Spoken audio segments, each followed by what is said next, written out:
In my Digital Nomad pros and cons video, I talk a little bit about loneliness, but I don't really go into too much detail. I just kind of say there's highs and lows that you go through when you're traveling. And for me, the positives have always outweighed those sort of low periods of feeling lonely. But I don't just want to leave it there. I do want to actually give you some practical tips for when you are traveling and how to actually build community. So today I'm going to give you 8 practical tips on different ways that you can build community and make friends while you are traveling around the world. Now, tip number 1 is to join a travel group like Hackers Paradise, Wi-Fi Tribe, Remote Year, one of those. Now, I know what you might be thinking, which is like, travel groups, not for me, I've already lost you in this video, you're out. But hear me out. So before I became a facilitator for Hacker Paradise, I actually joined one of their trips in Seoul, South Korea in 2019, because I've been traveling by myself for a year, and 1, I was just like exhausted, and 2, I really liked the idea of having like a built-in friend group. So the great thing about trips like this is you can do as short as like 2 weeks to as long as like 1 to 3 months, whatever floats your boat. But it's a really great opportunity to meet like-minded individuals, other digital nomads, and then other just like remote workers who have the same interests and sort of like-minded individuals as yourself. And then once you meet them, afterwards you can actually still go on and travel with them as well. So you don't have to stay on program to only see them. You actually kind of get that built-in community and get to meet some other different people. So especially if you're kind of unsure about traveling by yourself or you're brand new to remote work and travel, I really think that joining one of these travel programs right off the bat is a really good way to get started. Now, tip number 2 is in most places that you're going to travel as a nomad, there is likely a local Facebook group for expats or nomads or remote workers who are visiting there.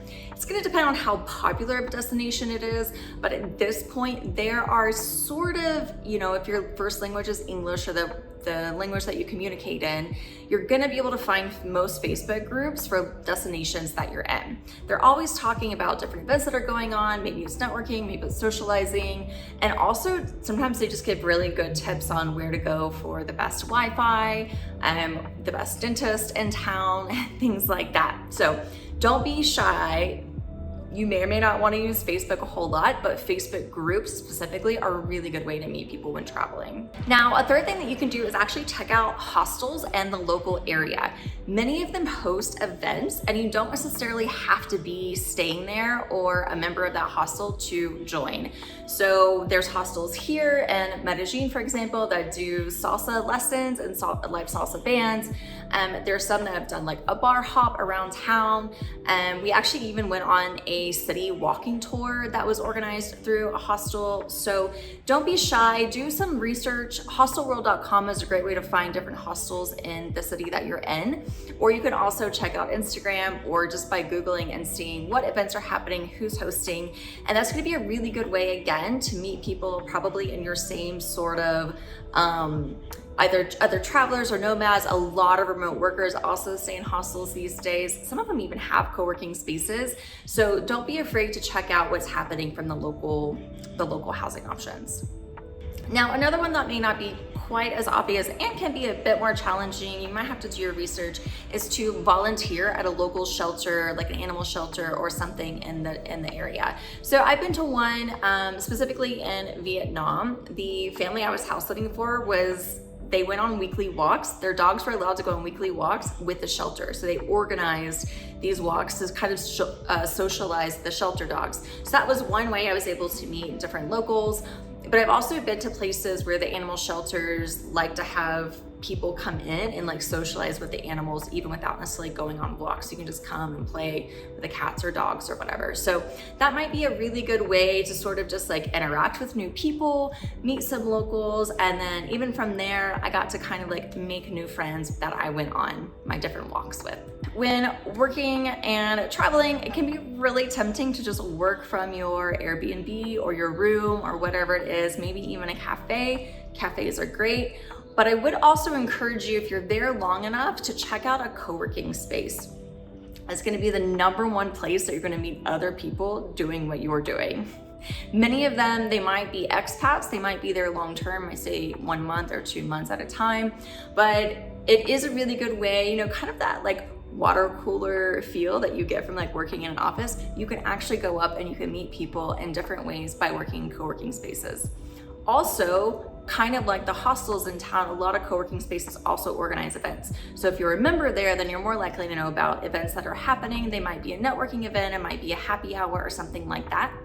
But definitely check out the different local co-working spaces. Now, my next tip might be a little out there, but I have actually met people this way, and that is just to message them on IG. So if you follow other travelers and you see that they're in the same city that you're in, which honestly as travelers happens more often than you might think, just reach out to them and be like, hey, we're in the same city, that's so cool. Do you wanna go grab a coffee or lunch or something? And I've actually said yes to quite a few requests, and I've met up with them, we've had a great lunch, and then, you know, they give me knowledge that I didn't know, tell me what they've been doing and vice versa. And it's a cool way to make friends, but then also kind of learn more about the city that you're in, especially if you're sort of staying in different areas.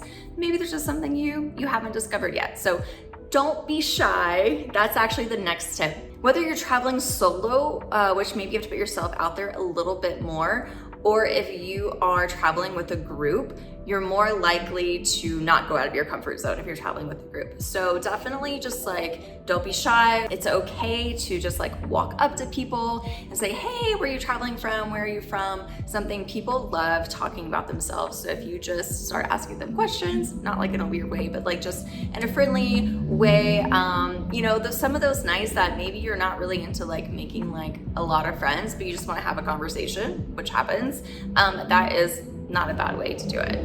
And then my last tip is to join a nomad conference. So there are quite a few conferences that are popping up geared towards digital nomads. There's the 7 and 7, there's Nomad Summit, there's Nomad Cruise, there's a whole bunch out there. Some of them didn't go virtual because of COVID, but they are coming back and meeting up in real life around the world. And it's another really cool way to just, again, meet like-minded individuals who get what you're going through. You can talk about what you're going through, and you can just keep building community and making friends. So there you have it. Those are my top 8 tips to making friends and building community on the road so that you don't feel so lonely. I am Traveling Taylor. Be sure to follow me on Instagram at Traveling Taylor. And if you liked this video, be sure to subscribe and leave a comment below letting me know what your favorite tip was. I'll see you guys next week.